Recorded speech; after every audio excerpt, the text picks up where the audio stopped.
Les débats de l'été Sud Radio, midi 13h30, Thierry Staller. Soyez les bienvenus dans les débats de l'été. Mettez la bouteille de limonade au frigo, faites tourner le ventilateur. Nous sommes ensemble jusqu'à 13h30. 24 août, c'est la fête de l'indépendance en Ukraine. C'est aussi la fin du 18e mois de guerre. 1 an et demi après l'offensive russe et au lendemain de la mort d'Evgeny Prigojine, le patron de Wagner, dans un crash d'avion en Russie qui pose beaucoup de questions. Nous allons faire le point avec le général Trinquant et avec le général Kempf dans quelques secondes. Chaude ambiance à la NUPES à l'heure des universités d'été. Olivier Faure et Jean-Luc Mélenchon s'invectivent par réseau social interposé. Les écologistes se demandent s'ils ont réellement bien fait d'inviter le rappeur Medine. Les insoumis qui l'ont invité aussi ne voient pas le problème et chacun se prépare à aller de son côté aux prochaines élections. Ce sera notre débat à partir de midi et demi. La facture s'alourdit pour les automobilistes. Abaissement du seuil de déclenchement du malus au poids. Taxation des sociétés d'autoroutes qui ne manqueront sans doute pas de la répercuter, sans compter l'essence dont les prix ne sont pas prêts de redescendre. On fera le tour de la question à partir de 13h. Les débats de l'été, c'est parti. Les débats de l'été Sud Radio, midi 13h30, Thierry Staller. La fête de l'indépendance aujourd'hui a encore un goût amer pour les Ukrainiens. La date coïncide avec les 18 mois de guerre depuis l'invasion russe. En même temps, les Ukrainiens ne cachent pas une certaine joie après le décès hier du patron de la milice Wagner. Evgeny Prigojine serait mort dans le crash de son avion entre Moscou et Saint-Pétersbourg. On va revenir sur cet étrange accident et sur l'état du conflit en Ukraine aussi avec mes invités. Le général Dominique Trinquant, ancien chef de la mission militaire française aux Nations Unies. Bonjour général. Bonjour. Et le général Olivier Kempf, géopolitologue et auteur du livre Guerre d'Ukraine. Bonjour. Bonjour. Alors d'abord, ce crash de l'avion d'Evgeny Prigojine hier. On se souvient que fin juin, il avait tenté une forme de putsch en Russie. Évidemment, difficile de croire que le Kremlin est totalement étranger à l'affaire, général Kempf. On avait hier soir la question est-ce qu'il est mort? Maintenant on sait. On avait une deuxième question, est-ce que c'est un accident ou est-ce que c'est un attentat? Gardons quand même l'hypothèse de l'accident, on ne sait jamais parce que ça arrive aussi. Cela étant, l'hypothèse de l'attentat vient à l'esprit de tout le monde et là on a un peu de doutes sur l'origine, sur l'auteur de l'attentat, ou du moins celui qui l'a ordonné. Il s'agit bien évidemment du pouvoir russe au Kremlin et donc de Vladimir Poutine.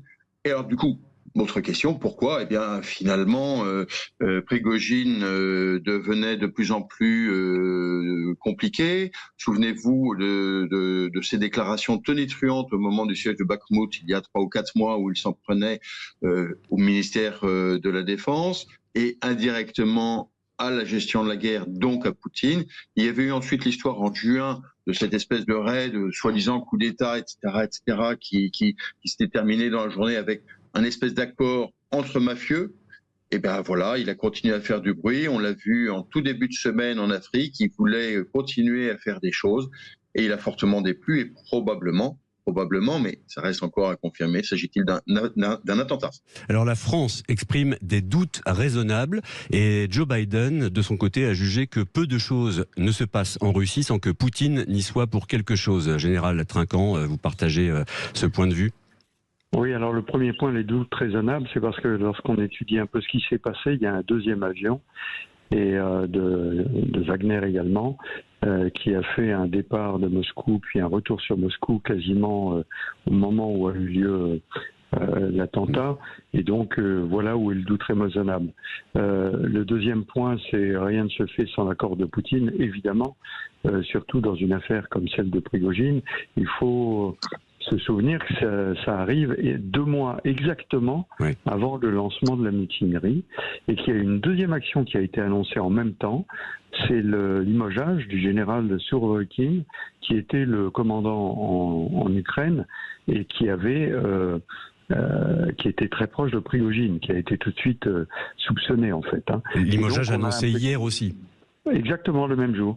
Donc ça veut dire qu'au bout de 2 mois, le président Poutine a sifflé la fin de la récréation, si j'ose dire, en disant maintenant, ça y est, on remet les choses en ordre. Ceci arrive d'ailleurs une semaine après sa visite au PC de Rostov, où pour la première fois en 18 mois, il est venu au PC qui commande l'opération en Ukraine. Donc évidemment, le président Poutine a un intérêt dans cette affaire-là. Pourquoi a-t-il attendu 2 mois ? Probablement parce qu'il y avait des négociations, que ces négociations ne débouchaient pas dans l'intérêt du président Poutine, et peut-être aussi parce que Prigojine avait des éléments qui pouvaient le garantir sa vie, sa survie, si j'ose dire, et que ces éléments ont pu être neutralisés pendant ces 2 mois par le FSB, de façon à ne pas gêner le président Poutine. La dernière vidéo postée par Prigojine, on le voyait en Afrique avec les troupes Wagner. Après la mort de Prigojine et de son bras droit, qui était également dans l'avion, que va devenir Wagner et que va devenir cette présence en Afrique ? Eh bien, écoutez, moi, je crois que le souhait de M. Poutine est que ces Wagner se rattachent au service de renseignement de l'armée russe, donc au GRU. On en a eu des indices dès le départ en République centrafricaine, où j'ai de bons informateurs là-bas qui me disaient qu'il y avait des Russes qui étaient partis. On a fait passer ça pour une relève, mais en fait, c'est des gens qui avaient refusé de signer un contrat dans l'armée. Donc ça peut être une façon de faire, parce que le pouvoir russe a besoin de cette action en Afrique pour la déstabilisation qui va donc bien au-delà de la guerre en Ukraine, mais plutôt dans un aspect géostratégique, la déstabilisation de l'Occident. Et donc ils ont intérêt à se rallier, les gens de Wagner, et un certain nombre de subordonnés de Prigojine, qui sont les patrons au Mali, en Centrafrique en particulier, pourrait très bien faire le choix de rejoindre le gouvernement, enfin la subordination au GRU, pour 2 raisons. Tout simplement parce qu'ils continueraient à être payés, et la deuxième, c'est que sinon ils risqueraient pour leur vie après ce qui vient de se passer avec Prigojine. Général Kempf, est-ce que la décapitation de la milice Wagner change quelque chose en Ukraine ? Non, parce que Wagner, d'abord, je rejoins ce que disait Dominique, Wagner a été créé dès le départ par le GRU et à l'origine pour aller outre-mer, pour faire simple. À cause des difficultés rencontrées par l'armée russe en Ukraine, Wagner avait été envoyé, notamment dans le Donbass et notamment à Bakhmut. Et l'histoire des derniers mois a été finalement de débrancher Wagner de la guerre d'Ukraine, grand 1, de la renvoyer sur ses théâtres d'origine, les théâtres extérieurs et notamment en Afrique. Et puis, grand 2, au départ, Wagner était dirigé par ce qu'on espérait être des collaborateurs, des hommes de paille. Mais finalement, on ne pensait pas qu'ils prendraient leur autonomie. Et ce qui se passe, c'est en débranchant non seulement Wagner, mais aussi Prigojine, eh bien, le GRU reprend l'autorité. Ça n'aura donc pas de conséquences directes, pour répondre à votre question, sur la guerre d'Ukraine, même si la mort de Prigojine réjouit beaucoup de gens. Elle réjouit Poutine, puisqu'il l'a ordonné. Elle réjouit les Ukrainiens parce qu'il leur a quand même fait beaucoup de mal. Et puis, elle fait aussi plaisir de notre côté, notamment à Paris ou à Washington, parce que Wagner était quand même, enfin Prigojine, était quand même gênant en Afrique. En revanche, Wagner va continuer à agir en Afrique. On va attendre qu'il va reprendre la place et quelles vont être les nouvelles directions que va prendre Wagner et les nouvelles actions que va prendre Wagner. Alors venons-en à la situation sur le front en Ukraine. On a l'impression que les lignes sont plus ou moins gelées depuis des semaines. Lundi, la vice-ministre de la Défense ukrainienne annonçait que les forces de Kiev avaient repris en une semaine 3 km² aux troupes russes près de Bakhmut. Mais les Russes occupent toujours plus de 100 000 km², c'est 17% du pays. Le moins qu'on puisse dire, c'est que la fameuse contre-offensive piétine. Le conflit est-il dans une impasse, Dominique Trinquant ? Oui, alors je ne reprendrai pas le terme gelé que vous employez. Piétine, oui, probablement. Parce que la défense russe a été extrêmement bien organisée en 6 mois. Au passage, c'est un succès du général Surovikin qui vient d'être relevé de son commandement, parce que c'est lui qui a commandé le retrait de Kherson et donc de s'appuyer sur la ligne du Dniepr et de réduire donc le front de façon à avoir plus de forces disponibles dans la défense. Donc la défense russe est extrêmement solide. Les Ukrainiens ont commencé par essayer de forcer le passage et il semblerait qu'ils aient changé de tactique il y a quelques semaines en infiltrant plutôt les dispositifs, toujours sur 3 axes, Bakhmout, Donetsk et Zaporijjia. À Zaporijjia, il semblerait que depuis une semaine, ils aient engagé une réserve, ce qui est un signe du fait que probablement ils progressent plus dans cette direction-là, qui est la direction la plus courte pour couper en direction de la mer d'Azov en passant par Melitopol. Mais effectivement, on ne peut pas l'affirmer complètement aujourd'hui. Il faut attendre l'évolution dans les semaines qui viennent. La situation sur le champ de bataille en Ukraine est très mouvante, a commenté la Maison-Blanche après des articles de presse qui faisaient état de responsables américains inquiets de l'évolution de cette contre-offensive. Mouvante, vous entendez ce mot comment, Général Kempf ? Comme un contre-feu médiatique, parce qu'on voit bien qu'à Washington notamment, mais aussi en Europe, de façon peut-être moins audible en France, mais dans le reste de l'Europe, il y a des inquiétudes sur cette contre-offensive qui a démarré le 4 juin, donc il y a à peu près 75 jours, et qui n'a repris que 200 km², sachant que dans le même temps, les Russes lançaient eux aussi depuis un mois une petite offensive dans le nord du Donbass, du côté de Kupiansk, et eux aussi ont pris un peu de kilomètres carrés, 100 km². Donc tout ça pour dire que ça piétine. On voit l'engagement des réserves ukrainiennes qui peuvent certes dire tiens, ça veut dire qu'ils sont en train de percer, qui peuvent dire aussi ils sont tout épuisés sur leur premier échelon et ils sont déjà obligés d'engager le deuxième échelon. Donc on a quand même des inquiétudes. La messe n'est pas tout à fait dite. Il reste encore 4 à 6 semaines, si vous voulez, de beau temps avant qu'on arrive à la saison des pluies, la fameuse Rasputitsa. Mais c'est malgré tout assez mal engagé. Et donc les esprits, les dirigeants s'en inquiètent aux États-Unis et en Europe. Alors on reviendra dans un instant sur ce conflit en Ukraine et sur l'aide qu'apportent les Occidentaux à Volodymyr Zelensky. Le Danemark et les Pays-Bas se sont engagés il y a quelques jours à fournir des avions F-16. Restez avec nous, Général Dominique Trinquant, Général Olivier Kempf. On revient dans une minute. Nos invités dans les débats de l'été, le Général Dominique Trinquant, ancien chef de la mission militaire française aux Nations Unies, et le Général Olivier Kempf, géopolitologue et auteur du livre Guerre d'Ukraine. Avant la pause, on a bien sûr évoqué la mort d'Evgeny Prigojine, le patron de Wagner, et on fait le point sur le conflit en Ukraine, 1 an et demi jour pour jour après le début de l'offensive russe. Jour après jour, on entend parler des attaques de drones d'un côté et de l'autre. Général Trinquant, pourquoi cette guerre des drones ? Général Trinquant ou Général Kempf ? Pour une raison assez simple, d'abord parce que ça permet d'obtenir de la masse dans la 3e dimension et que cela permet donc de compenser l'absence d'armes aériennes fortes.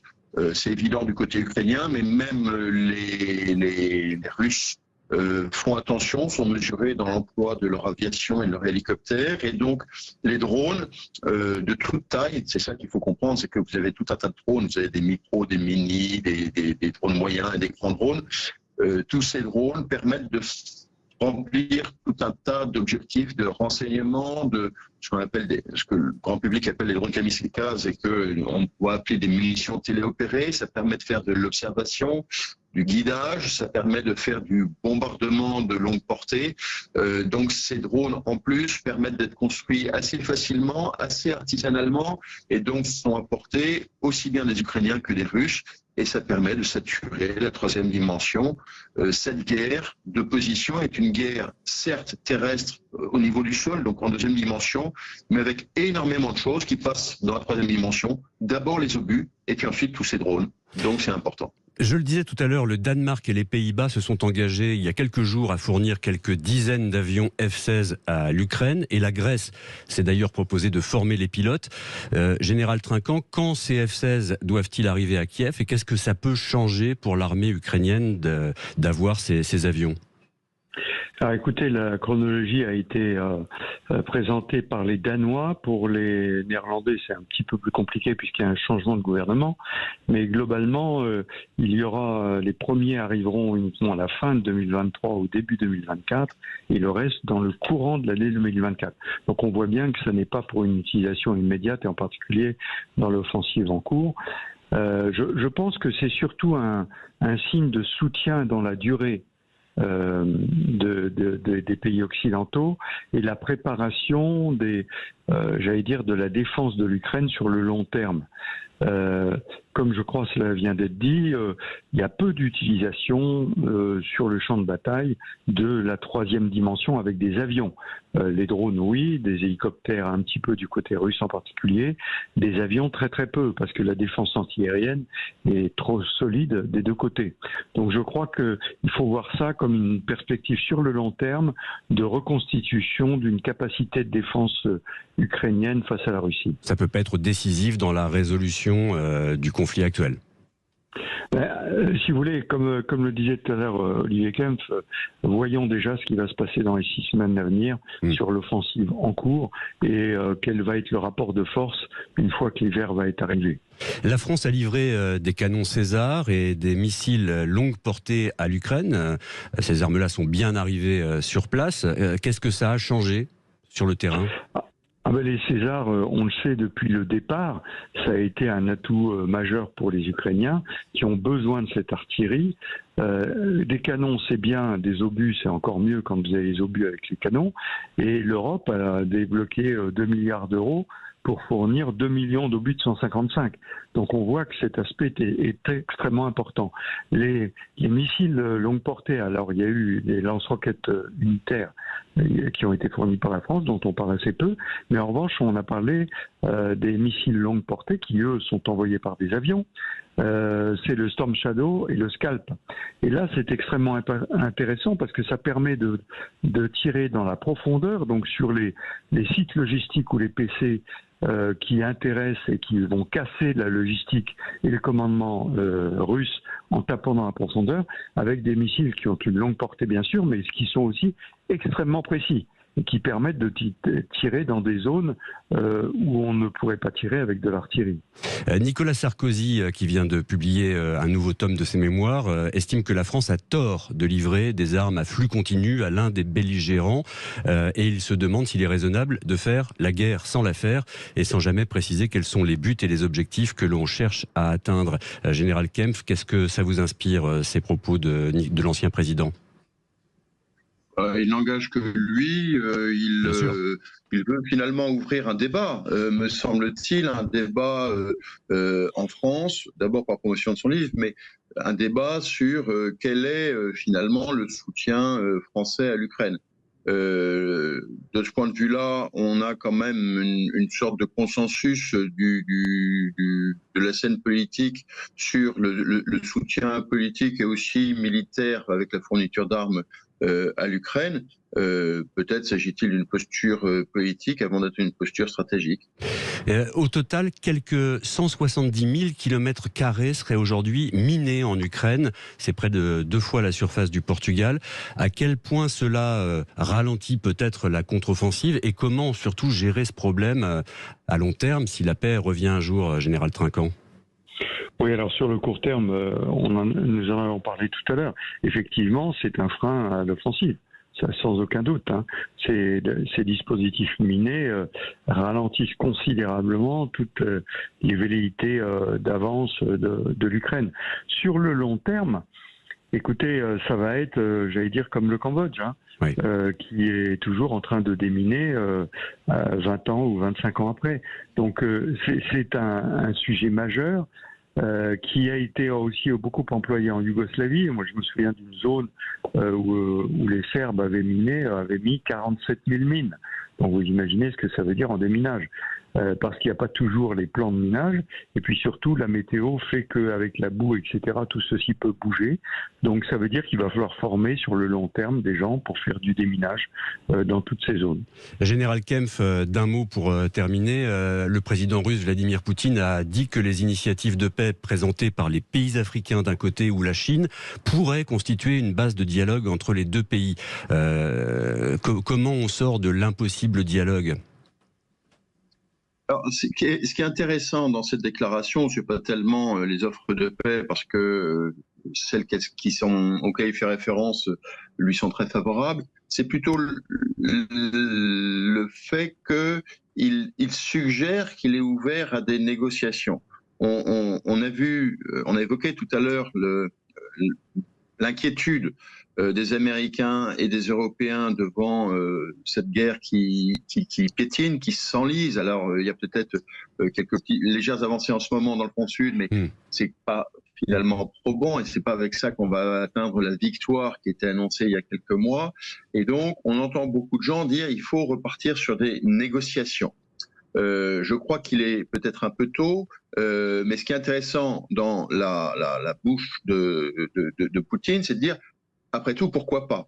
De son point de vue, il peut dire, écoutez, finalement, j'ai tenu 1 an et demi, je tiens toujours 17% du territoire, vous l'avez rappelé, j'ai résisté à Steve, et finalement, le temps va jouer pour moi. Donc, est-ce qu'il est aujourd'hui incité à négocier ? Pas forcément. Le fait qu'ils disent, tiens, pourquoi pas des négociations sur les bases africaines et chinoises, est un signal envoyé aux Occidentaux et notamment aux Américains, parce qu'il y a beaucoup de débats aux États-Unis, il y a beaucoup de débats à Washington, le débat n'est pas encore ouvert en France, sur, peut-être qu'il y a moyen de négocier. C'est ça qui est intéressant, même si, à mon avis, le processus va prendre beaucoup de temps, et puis surtout, le processus se fera en coulisses.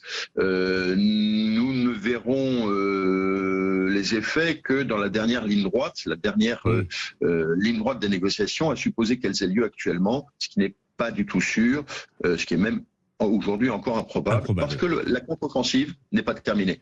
Merci beaucoup à tous les deux, Général Kempf et Général Trinquant, de nous avoir éclairé sur le décès de Prigojine et ses conséquences, et sur la situation en Ukraine. Dans une minute, rentrer dans le dur à la NUPES sur fond de polémique sur les invitations faites au rappeur Medine. Manu attend aussi vos réactions et vos questions au 0826 300 300. A tout de suite. En pleine canicule, la NUPES est victime cet été d'un coup de chaud. Rien ne va plus au pays de la gauche unie. Jean-Luc Mélenchon et Olivier Faure s'invectivent sur les réseaux sociaux. Les dernières réunions en vue des élections sénatoriales et européennes semblent avoir tourné court. Et pour couronner le tout, la France Insoumise et Europe Écologie Les Verts s'enlisent dans la polémique sur l'invitation faite aux rappeurs antisémites Medine à leurs universités d'été. Drôle d'ambiance à la nouvelle Union populaire écologique et sociale. Pour en parler, j'ai invité Daniel Obono, député La France Insoumise de Paris. Bonjour. Bonjour. J'ai invité aussi Aurélien Taché, député écologiste du Val d'Oise. Bonjour Aurélien Taché. Bonjour. Et François Calfon, membre du Bureau national du Parti socialiste. Bonjour. Bonjour. Alors Emmanuel Macron avait annoncé une initiative politique d'ampleur fin août. Ce sera donc finalement un séminaire le 30 août, sans doute à la salle Saint-Cloud, avec tous les chefs de parti, y compris finalement le RN et la France Insoumise. Manuel Bompard pour les Insoumis a répondu favorablement à l'invitation. À quoi ça peut servir ce séminaire, Daniel Obono ? Je ne suis pas bien sûr que ça serve l'intérêt du pays, ni l'avancée du débat démocratique. Il s'agit d'un coup de communication d'un Emmanuel Macron qui n'a rien à proposer comme vision pour faire face aux urgences sociales, climatiques et démocratiques, qui est à l'origine en fait de l'aggravation de la crise sur ces différents niveaux, et qui fait de la com comme d'habitude pour essayer de noyer le poisson. Donc non, c'est vraiment sans intérêt, et je pense que le pays, la population attend plus politiquement que ce genre de stratégie médiatique. François Calfon.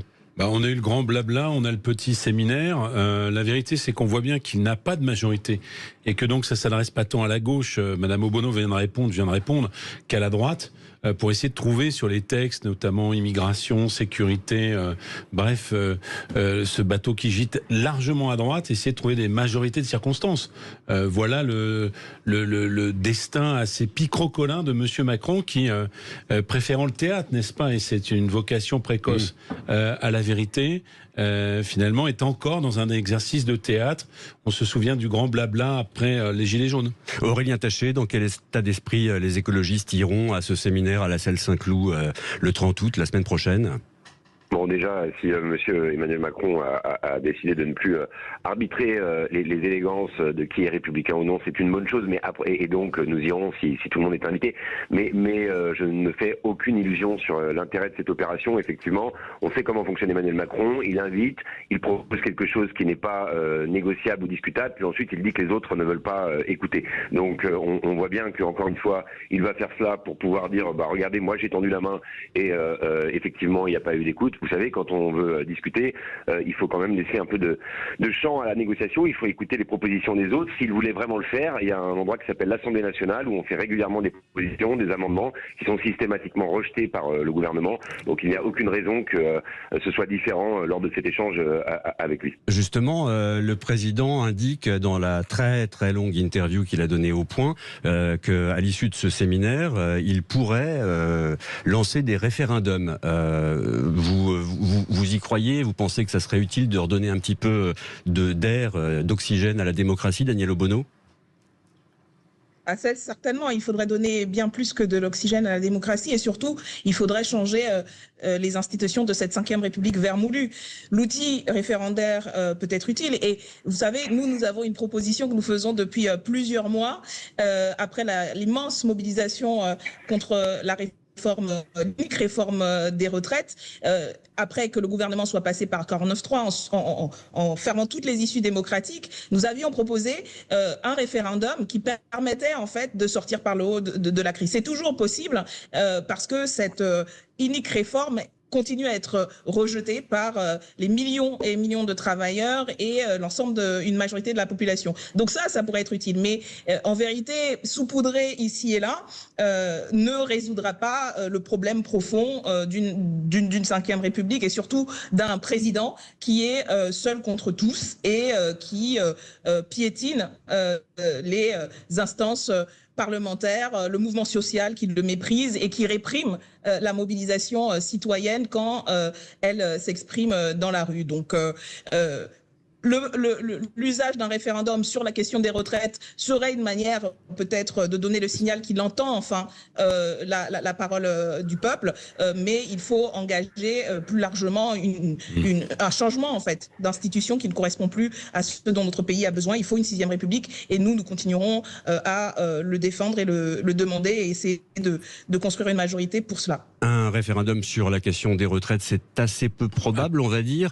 François Calfon, est-ce qu'un référendum sur l'immigration, ça pourrait avoir un sens? Après, on passe de l'acteur politique au commentaire, mais je le sens plus comme ça. C'est-à-dire que je pense que Emmanuel Macron veut faire de l'aïkido d'une certaine manière avec la droite droitisée, avec l'extrême droite. C'est plutôt eux qu'il veut piéger. Le mur de l'argent, comme aurait dit Mitterrand, fait qu'il s'interdira tout référendum sur les retraites qu'il perdrait. Et je peux rejoindre Daniel Obono sur le fait qu'on a essayé de le faire par la procédure référendaire quasi impossible à trouver avec les institutions actuelles. Et je peux la rejoindre également sur le fait qu'il faudrait plus de respiration démocratique dans cette 5e République. Mais malheureusement, je crains fort que s'il nous proposait une modification institutionnelle, la seule qui aurait grâce à ses yeux, ce serait la possibilité pour lui de faire un 3e mandat. En gros, les partis de la NUPES iront faire de la figuration à la salle Saint-Cloud, si je vous comprends bien. C'est important. Enfin, après, qui fait partie de l'Arc républicain? Tous les gens qui sont élus et légitimes font partie de la... C'est important que les partis politiques institués, qui sont par la démocratie de représentation, les représentants du peuple, soient consultés par celui qui est garant des institutions. Maintenant, il n'a pas d'illusion sur le travail en commun avec la gauche, et les gauches, parce qu'il y a bien des gauches, n'ont pas d'illusion. Là, pour le coup, elles sont unanimes dans ce qu'on peut faire comme travail de bonne volonté avec lui. Est-ce que Jean-Luc Mélenchon et Olivier Faure ont perdu leur numéro de téléphone respectif? Je crois qu'ils s'assoient à se parler par l'intermédiaire des réseaux sociaux et pas forcément toujours de manière extrêmement sympathique. Alors en fait, dans votre question, il y a deux questions. Il y a la République du buzz, et ce serait bien quand même qu'on garde une certaine vision républicaine, plutôt que dans l'ennui de l'été. Vous savez, les hommes politiques, c'est des animaux politiques, hommes et femmes politiques, pardon Daniel. Donc ils tweetent plus vite que leur ombre. Donc il serait mieux qu'ils s'appellent. Et par ailleurs, je pense qu'ils s'appellent. Pour autant, est-ce que les relations se dégradent au sein de la NUPES sous le condominium, n'est-ce pas, de Jean-Luc Mélenchon? La réponse, elle est clairement oui. Parce que nous n'avons pas signé à passer nous-mêmes, socialistes, de la gauche à l'extrême gauche. Je respecte l'extrême gauche, il y a toujours une extrême gauche, autour de 10% dans le pays, mais on ne va pas faire rentrer dans le tube de dentifrice LFistes des socialistes qui n'ont pas envie d'être des militants d'extrême gauche, ni même à être inféodés de manière un peu humiliante, d'ailleurs, je dois le dire, inféodés à Jean-Luc Mélenchon, qui sans doute se rappelle aussi que socialiste lui-même fut humilié. Mais enfin, Olivier Faure ni les socialistes n'ont à payer ces humiliations passées. Daniel Obono répondait à ce que dit François Calfon, et je précise que Manuel Bompard, lui, dénonce le double langage de ses partenaires. Il explique que l'acte 2 de la NUPES est bloqué par leur refus d'avancer concrètement. Est-ce qu'il pouvait y avoir un acte 2 de la NUPES ? Il doit y avoir un acte 2 de la NUPES, et ça, nous le proposons et nous discutons, nous essayons de discuter avec nos partenaires de la NUPES depuis plusieurs mois là-dessus. Nous avons fait plusieurs propositions. Pourquoi pas pour nous faire plaisir entre nous, pas pour alimenter le buzz médiatique, mais parce que le pays en a besoin, parce que des millions de gens souhaitent, et nous l'avons montré dernièrement à travers un sondage qui dévoile que une majorité de Français et de Françaises et d'électeurs et électrices de gauche au sens large souhaitent aujourd'hui voir nos programmes, le programme de la NUPES, les propositions que nous mettons en avant être réalisées, et souhaitent également que nous fassions l'unité dans les luttes, mais aussi dans les élections. Donc c'est de cela qu'il s'agit. Il ne s'agit pas de nos petites personnes ou d'un tweet de Jean-Luc Mélenchon sur Twitter ou X, enfin comme on appelle ça maintenant. On sait bien, c'est un média, et on se répond, on s'interpelle, tout ça. C'est pas une question d'humiliation. Je pense qu'il ne s'agit pas d'utiliser ce genre de mots, mais il s'agit d'avoir un débat franc, parce que l'urgence est trop grande. On ne peut pas faire le constat commun, et vous l'avez entendu, on a un constat commun sur la situation actuelle, sur l'irresponsabilité de la Macronie, sur ce qui se prépare et ce qu'ils sont en train de préparer comme alliance avec l'extrême droite. Donc il y a une gravité à plusieurs niveaux. On ne peut pas faire tous ces constats-là et puis ensuite se dire bon chacun a son coin, et puis nous on va faire notre petite popote, et puis on va essayer de être les premiers aux européennes, parce que vous savez il y a écrit ELV sur le titre, et donc c'est nous qui bénéficions de tout ça, et nous on va retourner à l'ancien temps pour le Parti socialiste. Nous on pense et on le dit clairement, désolé, on parle franc comme on dit, on pense que ce n'est pas la hauteur. Et donc, on le dit. On l'a dit quand on a interpellé par un courrier il y a plusieurs mois. On l'a dit quand on s'est rencontrés. Ça n'empêche pas de travailler ensemble. À l'Assemblée nationale, par exemple, nous continuons, et nous avons prévu en septembre une journée de travail parlementaire.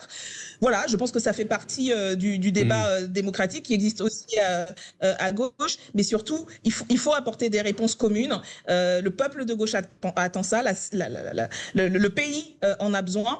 Et nous avons cette exigence-là. Et donc, il n'est pas question d'humiliation. Il s'agit d'être à la hauteur des attentes et des espoirs. Aurélien Taché, Marine Tondelier, du côté des écologistes, demande, elle, effectivement, de la coopération plutôt que de la mise sous tension et de la brutalisation. Les mots sont forts. Est-ce que les écologistes parlent un double langage, comme le dit Manuel Bompard ? Non, nous, on s'inscrit parfaitement dans la NUPES. D'ailleurs, Marine Tondelier vient de prononcer un discours au Havre où je suis actuellement, où elle redit clairement son attachement à la NUPES. Elle propose même un calendrier pour pouvoir avancer ensemble sur la désignation d'un candidat commun en 2027. Alors, au préalable, il faudra travailler sur aussi un projet commun. Bien sûr, il y a le projet qui nous lie ensemble à l'Assemblée nationale avec notamment Daniel Obono et bien d'autres collègues, celui sur lequel on a été élu en 2022, dont moi je ne renie absolument rien. Mais c'est vrai que pour la présidentielle de 2027, des choses auront bougé. Il faut qu'on puisse remettre tous autour de la table sur un projet et sur une méthode pour avoir un candidat commun. Marine Tondelier l'a réaffirmé tout à l'heure. Moi, en revanche, j'ajoute, et elle l'a aussi dit, et c'est des échanges qu'on a pu avoir au sein d'Europe Écologie Les Verts récemment, et moi je plaidais pour cela, il ne faut pas qu'il ne se passe rien, en revanche, d'ici septembre 2024. J'entends que les collègues insoumis ou les camarades insoumis disent qu'il faille une liste unique aux européennes. Les écologistes ont fait un autre choix, et c'est la démocratie interne termes de ce parti qui a parlé, et moi je ne pense pas que ce soit très grave en soi, à condition qu'on pose d'autres actes.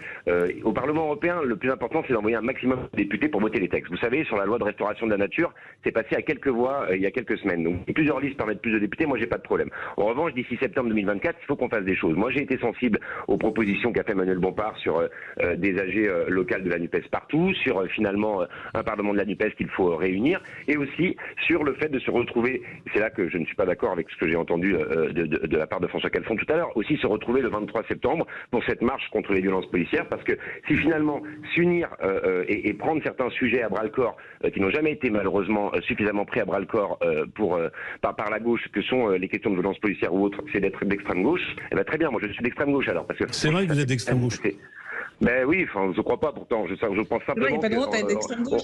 On met certains à gauche devant leurs responsabilités sur des sujets qui n'ont jamais été traités. Moi, je suis élu à Cergy, c'est des choses que j'entends tous les jours. Si ces habitants-là valent moins que d'autres, il y a quand même un problème. Donc, effectivement, il y a eu 3 propositions faites par Manuel Bompard. Répondons oui à ces 3 propositions et ne faisons pas des européennes l'alpha et l'oméga de la vie politique française, ou en tout cas de l'avenir de la NUPES. Ce serait vraiment François Calfon. Oui, bon, moi je crois que Manuel Bompard a raison sur la confusion d'un certain nombre. C'est-à-dire que moi, quand j'entends Aurélien Taché, je me dis, il y a une espèce de langue de bois, on est tous d'accord, mais on fait des listes différentes.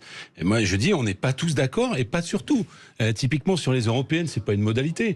Nous ne sommes pas d'accord, très nettement, sur la position à tenir vis-à-vis de la Russie. Nous ne faisons pas partie de ceux qui n'ont pas réussi à voter une résolution, finalement, qualifiant les troupes Wagner, et à l'Assemblée nationale et au Parlement européen en particulier, d'organisations terroristes. Pour nous, c'est une organisation terroriste, et notre soutien à l'Ukraine est indéfectible. Ça, c'est un point de désaccord très fort. Nous sommes pro-européens, nous sommes fédéralistes, nous ne sommes pas des souverainistes. Et je respecte le point de vue qui a toujours existé à gauche, qui est un point de vue souverainiste de gauche. J'ai même pas à stigmatiser, je le respecte. Mais nous n'avons pas le même point de vue, nous n'avons pas la même proposition politique.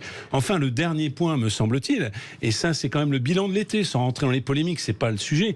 Nous ne croyons pas que c'est parce que la gauche se radicalise, parce que la gauche s'enferme dans des querelles qui sont à la fois des querelles de buzz et des querelles identitaires qui nous éloignent de la République universelle et de notre universalisme, que nous pouvons faire 50+1. Et c'est pour ça, et moi je le dis dans ma position de socialiste réformiste, c'est pour ça que nous souhaitons qu'il y ait bien sûr une candidature de gauche réformiste à l'élection présidentielle, et nous ne voulons pas disparaître derrière la candidature de Jean-Luc Mélenchon, qui est une proposition politique à la fois talentueuse, moi je ne nie pas son talent, mais qui n'est pas notre proposition politique. Notre vision politique des choses ne se situe pas, par exemple, en Afrique du côté de l'opposant, en Amérique latine avec M. Chavez et M. Maduro. Nous ne sommes pas dans la même identité politique, ce qui n'empêche pas, parce que je ne veux pas être dans la caricature non plus, on l'a dit tout à l'heure sur la question démocratique, sur les combats communs, ce qui n'empêche pas des combats communs. Il y a toujours eu une gauche réformiste dans ce pays, et une gauche, alors l'extrême gauche, ça vous choque, une gauche dite radicale, voilà, sans esprit de polémique. Vous restez tous les 3 avec nous, on va continuer cet échange, on parlera encore des européennes et des sénatoriales aussi qui arrivent le mois prochain,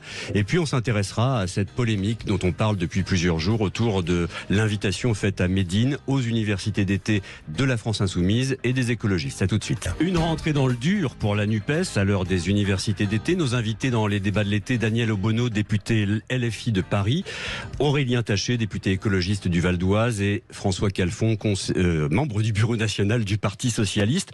Alors pour les européennes en 2024, les Insoumis, on l'a compris, plaident pour une liste commune, alors que les Verts et les communistes ont déjà un chef de file. Pour les sénatoriales, en septembre, socialistes, communistes et écologistes ont trouvé un accord partiel, mais qui n'inclut pas la France insoumise. Tout ça est déjà dans le marbre, François Calfon ? Enfin, peut-être on va laisser nos amis répondre, je viens de prendre la parole. Écoutez, il n'y a pas de grands électeurs, ou très peu de grands électeurs LFI. Bon, moi, après leur demande de considérer, mais je n'ai pas participé aux négociations sénatoriales, de considérer qu'ils puissent être inclus, ça c'est des problèmes de dosage sur lesquels je ne me prononcerai pas. Je préfère me prononcer sur la politique. parce qu'après tout, c'est ce que vos auditeurs pensent. Je ne serai pas plus long que ce que j'ai dit, parce que je serais amené à me répéter. Je préfère entendre la réponse de mes amis Taché et Obono. Nous, sur les européennes, c'est pas simplement un dosage ou une parenthèse, et c'est en ça que moi je partage ce qu'a dit Bompard sur la clarté ou l'ambivalence.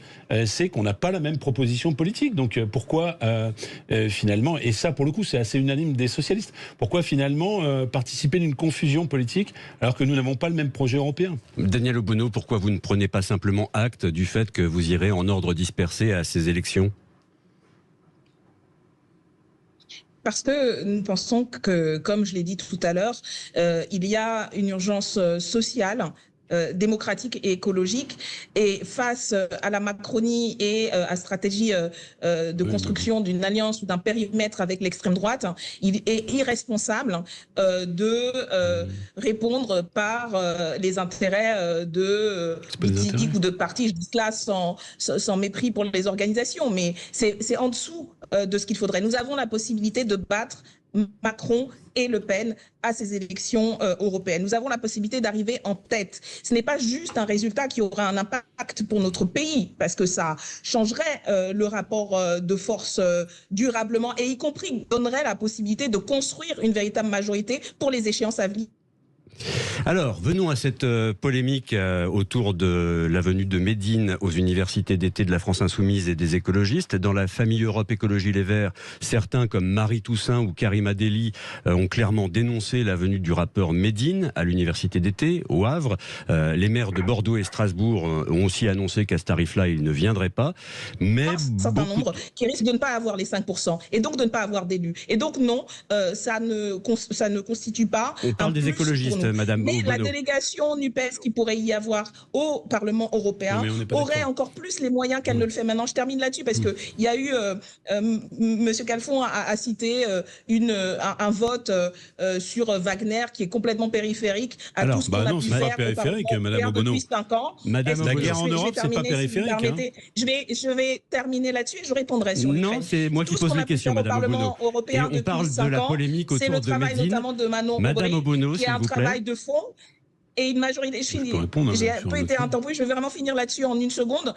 Nous avons voté dans plus de 80% des cas ensemble sur tous les sujets, y compris sur la question de l'Ukraine. Nous avons affirmé notre soutien au peuple ukrainien comme nos collègues écologistes et socialistes. Donc, ce qui est mis en avant, ce sont des prétextes en vérité. Et nous avons un programme, nous avons signé un programme de la NUPES qui a un chapitre entier sur l'Europe. Si nous avons été d'accord, et si tout le monde s'est engagé là-dessus, je ne vois pas pourquoi on ne serait pas capable de le faire. Ou alors, certains ont menti. Certains ont menti en 2022 quand on a fait le programme de la NUPES qui a permis de faire élire des députés socialistes, qui a permis que les socialistes aient encore un groupe, qui a permis de créer un groupe ELV. Certains ont menti en signant le programme de la NUPES. C'est comme ça que vous faites l'unité en traitant vos partenaires de menteurs, Madame Obono, je crois que vous ne prenez pas la bonne voie. Non, je ne dis pas. Je dis que. Moi, je fais état de désaccord. Le fait de signer. D'accord. Le fait de signer un programme avec les européennes dedans. Et ensuite changer d'avis. Donc je veux dire, les gens peuvent s'en rendre compte Madame Obono, eux-mêmes. Les gens qui ont voté pour la NUPES ont voté un programme avec les questions. Daniel Obono, s'il vous plaît, souffrez qu'on puisse vous répondre et souffrez que je puisse poser des questions aussi. François Calfon, on va essayer d'élever le débat. Madame Obono, que vous souhaitiez l'unité fortaise, et moi ça me pose pas de difficulté. Je vous ai dit pourquoi aux élections européennes nous n'étions pas d'accord. Ensuite vous amenez un sondage qui est celui de Cluster 17. J'avoue que cet institut s'est beaucoup trompé, toujours en faveur de Jean-Luc Mélenchon. Ce qu'il en ressort, c'est que unis ou finalement séparés, parce qu'il n'y a pas d'exécutif européen de la délégation française, nous aurons, rassurez-vous, puisque j'essaie d'être honnête dans mes réponses, nous aurons les combats communs au Parlement européen sur les fameuses 80% de décisions que nous prenons en commun, et ça ne divise pas, bien au contraire, le fait qu'il y ait des nuances à gauche. C'est une élection où chacun peut exprimer ses nuances, ça ne divise pas le front de la gauche. Mais vous voyez, si vous voulez commencer par faire l'unité, tout à l'heure vous avez réduit à néant le ton peu sympathique de Jean-Luc Mélenchon à l'endroit des partenaires. Alors c'était Roussel, maintenant c'est Faure. Vous-même, vous dites, Mes partenaires sont des menteurs tout en disant je veux l'unité. Moi, j'appelle ça de se faire tordre le bras. Et pardon de ne pas être chrétien, moi je suis un grand laïc. Quand on met une claque, je tends pas l'autre joue. Donc commencez par être sympathique. Moi, je fais état de désaccord. Tout à l'heure, j'ai utilisé un mot qui vous a choqué l'un et l'autre, extrême gauche. Je dis gauche radicale parce que je suis pas là pour blesser. Mais commençons. L'unité, ça commence par une parole respectueuse sur la base de désaccords politiques qui, pour moi, sont nobles. Et on n'aura pas le temps de parler de cette polémique autour du rappeur Medine. Juste d'un mot, mais vraiment d'un mot, on est en retard. Aurélien Taché, vous allez assister à la petite causerie de Medine? Bien sûr, puisque nous l'avons invité, c'est pas pour ne pas écouter ce qu'il a à dire. Et encore une fois, rappelons-nous du contexte. Et Medine, on l'a invité après la mort du jeune Naël, après une révolte populaire qui a secoué bien des villes et des quartiers. Et moi, je suis attaché à ce que la gauche renoue avec les quartiers populaires et les villes populaires, comme celle où je suis élu à Cergy. Très bien, merci beaucoup à tous les trois d'avoir participé à cet échange dans les débats de l'été sur Sud Radio. Dans un instant, le journal de 13h et ensuite on parlera voiture. À tout de suite. La facture va s'alourdir pour les automobilistes avec l'abaissement du seuil de déclenchement du malus au poids. La taxation des sociétés d'autoroutes qui ne vont pas manquer, c'est sûr, de la répercuter, sans compter l'essence dont les prix ne sont pas prêts de redescendre. Mais il y a aussi le leasing social et la fameuse voiture électrique à 100 € par mois. On parle de tout ça avec Fabrice Godefroy, bonjour. Bonjour. Expert mobilité et environnement pour 40 millions d'automobilistes. Ce qui est certain, c'est que rouler en voiture devient de plus en plus cher. On a vu les prix des carburants prendre 15-20 centimes depuis le début des vacances. Les péages risquent encore d'augmenter, puisque si on augmente les taxes sur les péages... Alors le gouvernement nous dit qu'ils n'ont pas le droit d'augmenter les prix pour autant. Il y a eu une augmentation en moyenne de 4,75 cette année sur les péages déjà. Donc il y a déjà eu une augmentation extrêmement forte qu'on n'a même jamais connue pour l'instant. Et le gouvernement veut donc relever le malus écologique, on y reviendra. Comment se porte aujourd'hui le marché automobile? Comment l'inflation impacte ce marché? Alors... on vendait en moyenne 2,2 millions de véhicules par an, 2,2 millions de véhicules par an, jusqu'en 2019. Aujourd'hui, on tourne à 1,5 million et 1,6 million de véhicules neufs par an. Il y a plusieurs raisons à ça. Bon, il y a eu la période du Covid, il y a eu des problématiques au niveau de l'approvisionnement de certaines pièces, et notamment les fameux semi-conducteurs, mais il n'y avait pas que ça. Et puis il y a une autre raison aussi à ça, c'est que les véhicules sont de plus en plus chers. Alors il y a 3 raisons à ça. Déjà, il y a l'inflation qui est extrêmement forte. L'année dernière, sur les pièces détachées automobiles, et j'en sais quelque chose, le baromètre inflation IDLP l'a montré, on a eu 12% d'inflation sur les pièces détachées en 2022. Ouais. Forcément, ça se ressent derrière. Et puis, ce qu'il faut savoir, c'est que les normes de sécurité, de dépollution font qu'on a de plus en plus d'options. Évidemment de confort, de dépollution et de sécurité qui font que les véhicules deviennent de plus en plus chers. Et puis évidemment, il y a l'électrification des véhicules.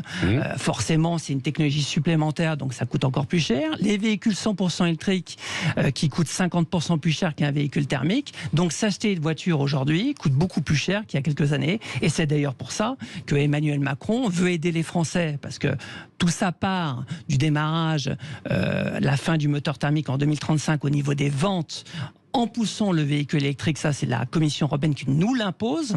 Et donc, il faut acheter des véhicules 100% électriques. Sauf que le problème, c'est que les Français n'ont peut-être pas les moyens de le faire. Donc, c'est un des soucis. Et c'est pour ça qu'il a parlé du leasing social de 100 €. 100 € par mois, c'est l'idée. Ça sera précisé normalement dans les prochaines semaines. Mais bon, il se trouve que certains constructeurs proposent déjà ce type d'offre, la voiture à 100 €. Que valent-elles, ces offres? Il y a un piège, il y a un loup? Alors non, non, justement, c'est ça qui est très intéressant. C'est qu'il y en a même eu certains constructeurs, bon, je peux les nommer parce que de toute façon, c'était une promotion, donc il y a même eu des affiches promotionnelles sur le sujet. Il y a MG, donc constructeur chinois, qui a même marqué une petite promotion au mois d'août en marquant nous tenons votre promesse des 100 € par mois du leasing social et nous vendons un véhicule MG à 99 € par mois. Donc oui, c'est les Chinois qui sont pour l'instant effectivement en capacité de pouvoir faire ces 100 € par mois, parce que ce qu'il faut comprendre sur le leasing social, c'est qu'il faut une fourchette, un montant acceptable pour pouvoir faire ce leasing social à 100 € par mois.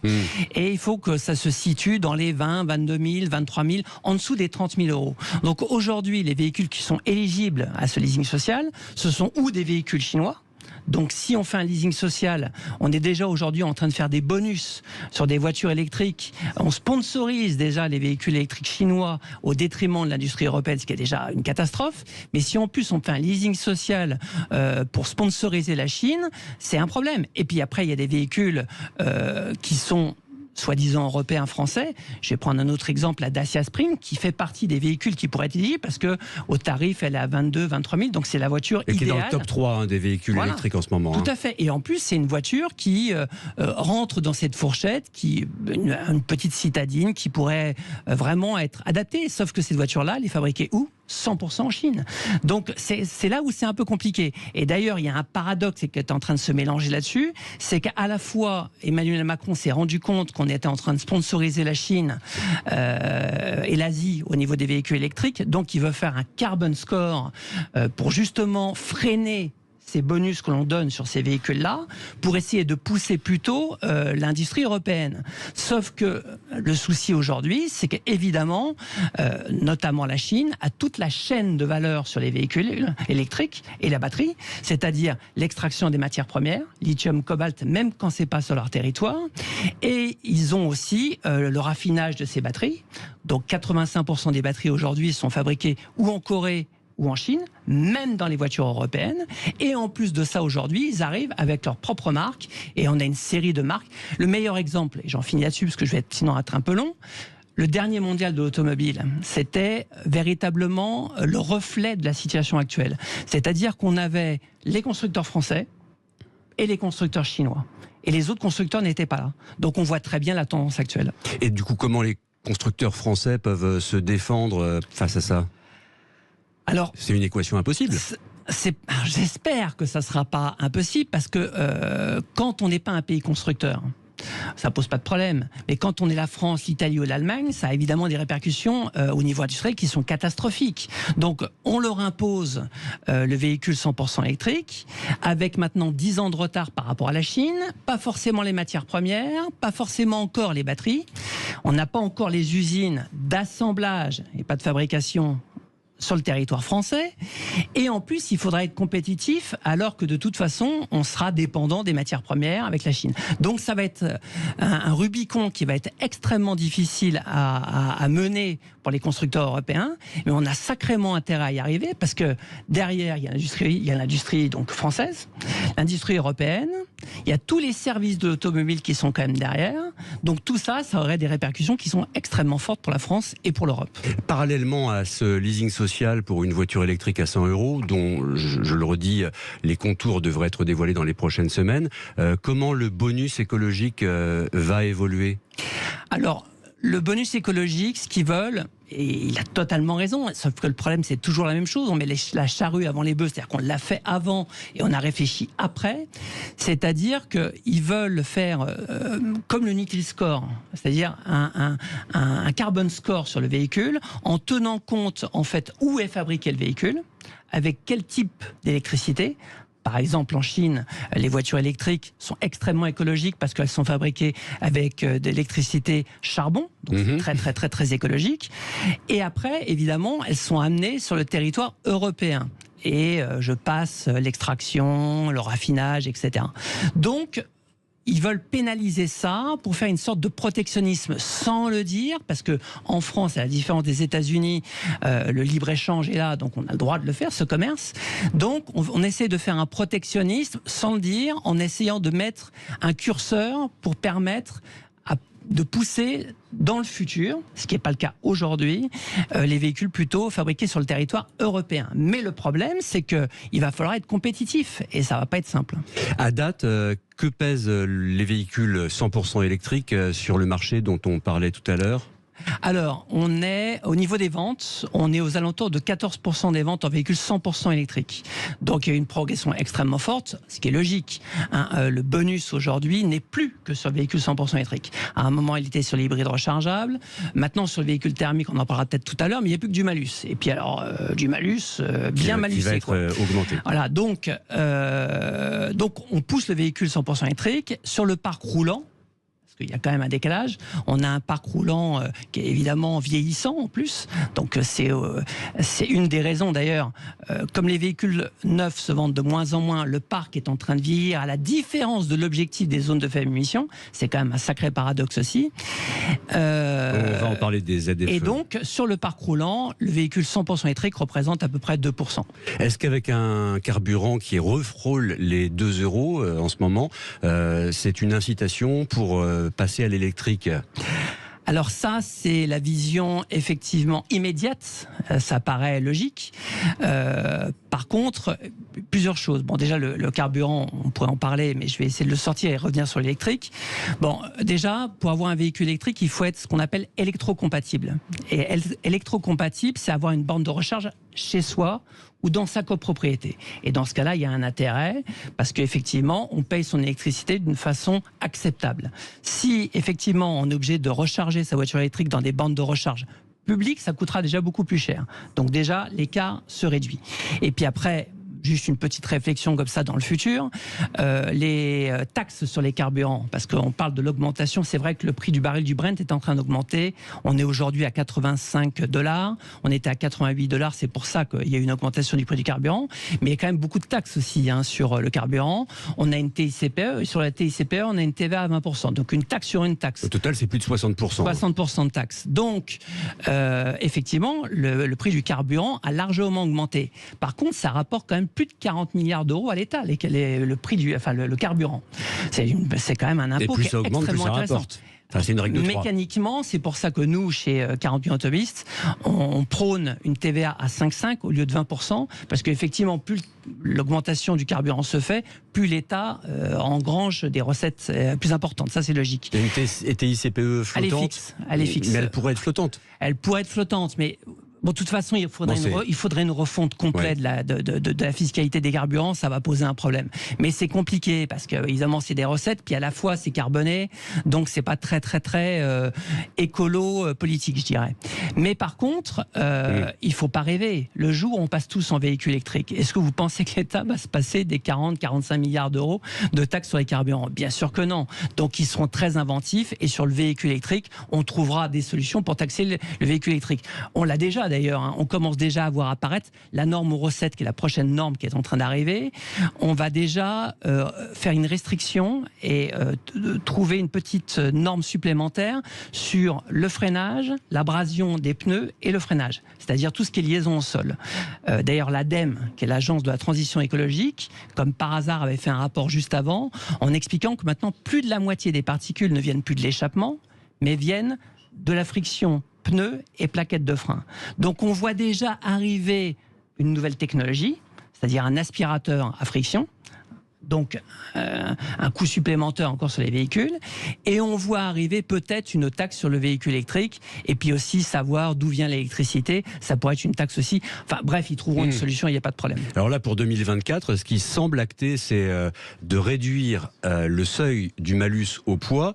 Dès l'année prochaine, ce seuil sera abaissé à 1,6 tonne au lieu d'1,8 tonne. Quels nouveaux véhicules vont être concernés ? Alors ça, c'est la taxe sur le poids. C'est une nouvelle taxe depuis maintenant, si je me trompe pas, 2 ans, qu'on n'avait pas. On avait une taxe sur le CO2, sur le taux de CO2, qui s'abaisse de 5 grammes tous les ans. Oui, c'est ça, c'est automatique, 5 grammes de moins tous les ans. Et continue à s'abaisser. Donc c'était évident que de 1,8 tonne, on allait partir d'1,6 tonne, ça c'était sûr. Puis après 1,6 tonne, vous verrez que l'année prochaine, on se reverra peut-être aux mêmes dates, et puis ça sera 1,4 tonne. Enfin, on abaissera sans arrêt. Alors là, ils ont voulu préserver, a priori, certains modèles français comme la 5008. C'est l'argument, c'est ce que pour répondre à votre question, c'est que pour l'instant, ils disent que ça touche plutôt les gros SUV, les gros 4x4, plutôt allemands, etc. Donc ça pose pas de problème, etc. Mais comme chaque année, de toute façon, ce seuil sera abaissé, de toute façon, ça touchera. Et puis quand on dit ça ne touche pas les constructeurs français, ça touche plutôt les constructeurs européens, il faut quand même savoir qu'il y a des concessionnaires français de marque allemande ou autres d'ailleurs, sur le territoire français. Donc eux, ça les touche immédiatement parce que c'est dans l'achat du véhicule. Et puis ce que vous n'avez pas dit, c'est que l'année dernière, on avait un malus maximum de 50 000 €, c'était le plafond, Oui. et ils disent qu'il pourrait exploser ce malus, il pourrait aller beaucoup plus loin, il pourrait 60 000, 70 000, 80 000 de malus. C'est-à-dire que bientôt, il y aura plus de malus que l'achat d'un véhicule. Donc, juste en conclusion de tout ça, quand même, ce qui est fou, c'est qu'on voit bien que l'automobile, c'est quand même une vache à lait. C'est-à-dire, entre les taxes sur le carburant, les malus, les zones de faible émission, c'est vraiment le matraquage anti-automobiliste. Ça s'appelle verdir la fiscalité en langage techno. Alors, ce qui est amusant, c'est que, enfin amusant, je sais pas, c'est que Bercy voulait même taxer les gros SUV électriques. Finalement, c'est remis à plus tard, peut-être en 2025. C'est ce qu'on est en train de dire, c'est que vous inquiétez pas, c'est que le jour où on arrivera sur le véhicule électrique, ils trouveront des solutions. Là, j'ai une réflexion quand même là-dessus, c'est que on a l'impression, alors on a eu les taxes sur les carburants, j'en ai parlé pendant pratiquement tout le mois d'août parce qu'ils ont augmenté, donc on parlait des taxes sur les carburants. Puis sans arrêt, on était en train de me dire, oui, mais avec tout ce qui a été donné par l'État, c'est une recette indispensable pour l'État, les prix des carburants, plus de 40 milliards d'euros. La seule chose qui me gêne, c'est que la variable d'ajustement, c'est quand même souvent l'automobiliste. C'est-à-dire qu'il y a 40 millions d'automobilistes sur 67 millions de Français, et on lui met sur le dos les taxes sur les carburants, les malus, etc. Les taxes, vous l'avez dit, sur le péage, l'inflation. Donc, il y a un moment, devenir automobiliste, ça va être difficile. Et pourtant, c'est une mobilité indispensable. Merci beaucoup à Fabrice Godefroy de 40 millions d'automobilistes d'être venu nous éclairer sur tous ces sujets qui concernent 40 millions de personnes pour le coup. Voilà. Merci beaucoup. Dans un instant, ce sera Jacques Pessis après Passion France et Christophe Jiquel. On se retrouve demain à midi pour les derniers débats de l'été. Salut, à demain. Merci beaucoup.